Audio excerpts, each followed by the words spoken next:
Alors, nous sommes comme ça de retour dans ce travail.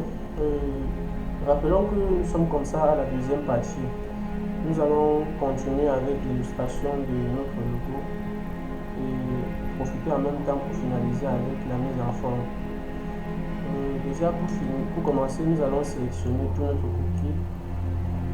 On sélectionne tout notre croquis. Et premièrement, nous allons ajouter un contour qui va nous aider à mieux scinder les valeurs de notre logo. Nous ajoutons ce contour. Essayons un peu de zoomer pour mieux voir ce que nous faisons. Après avoir ajouté notre contour, nous allons aller dans le menu objet, puis tracer et vectoriser notre contour. L'objectif est d'éliminer déjà ce contour que nous avons inséré en laissant de l'espace. Voilà. Prenons à nouveau notre outil concepteur de forme qui déjà de loin est le meilleur outil de conception de logo. Donc si vous ne comprenez pas cet outil, vous n'allez vraiment rien, mais alors rien comprendre est assez professionnel dans la conception de logo. Donc faites l'effort de vous familiariser déjà, même si vous énerve avec cet outil. Voilà. Je pense que comme ça, nous avons déjà éliminé tous les déchets, ou alors du moins tous les déchets grossiers. Mais à l'aide de notre touche Alt, Shift, nous allons maintenir la touche Shift enfoncée, sélectionner ces trois éléments avec notre outil sélection directe. Déplacer et déposer, c'est une façon artisanale mais très rapide et sécurisée de supprimer les déchets. Donc vous pouvez constater qu'il y a encore des déchets. Et les déchets, il n'y a rien qui détruit le logo plus que les déchets.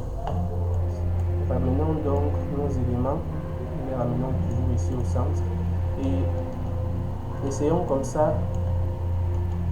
Je rappelle que le raccourci clavier pour zoomer et dézoomer, c'est CTRL- pour dézoomer et CTRL+ pour zoomer. Donc essayons de mettre en évidence notre travail et revenons avec notre outil. Vous voyez, quand je clique, il y a un petit point blanc là qui apparaît.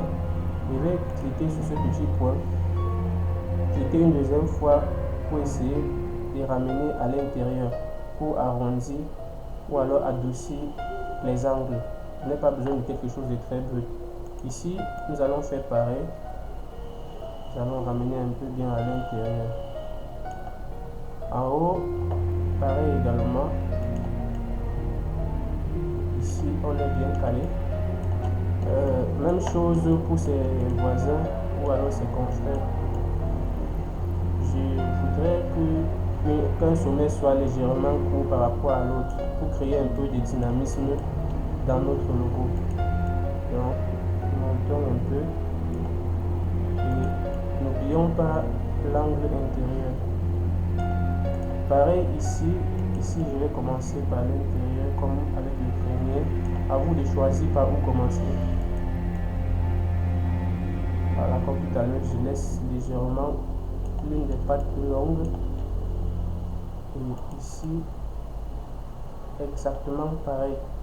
Voilà, là, je peux vous dire que nous venons comme ça de finaliser avec le croquis et la mise en forme du symbole de notre logo, puisque ça, ce n'est que le symbole. Il est là, il est propre. Nous allons passer rapidement à la prochaine étape. Donc, disons à la prochaine vidéo.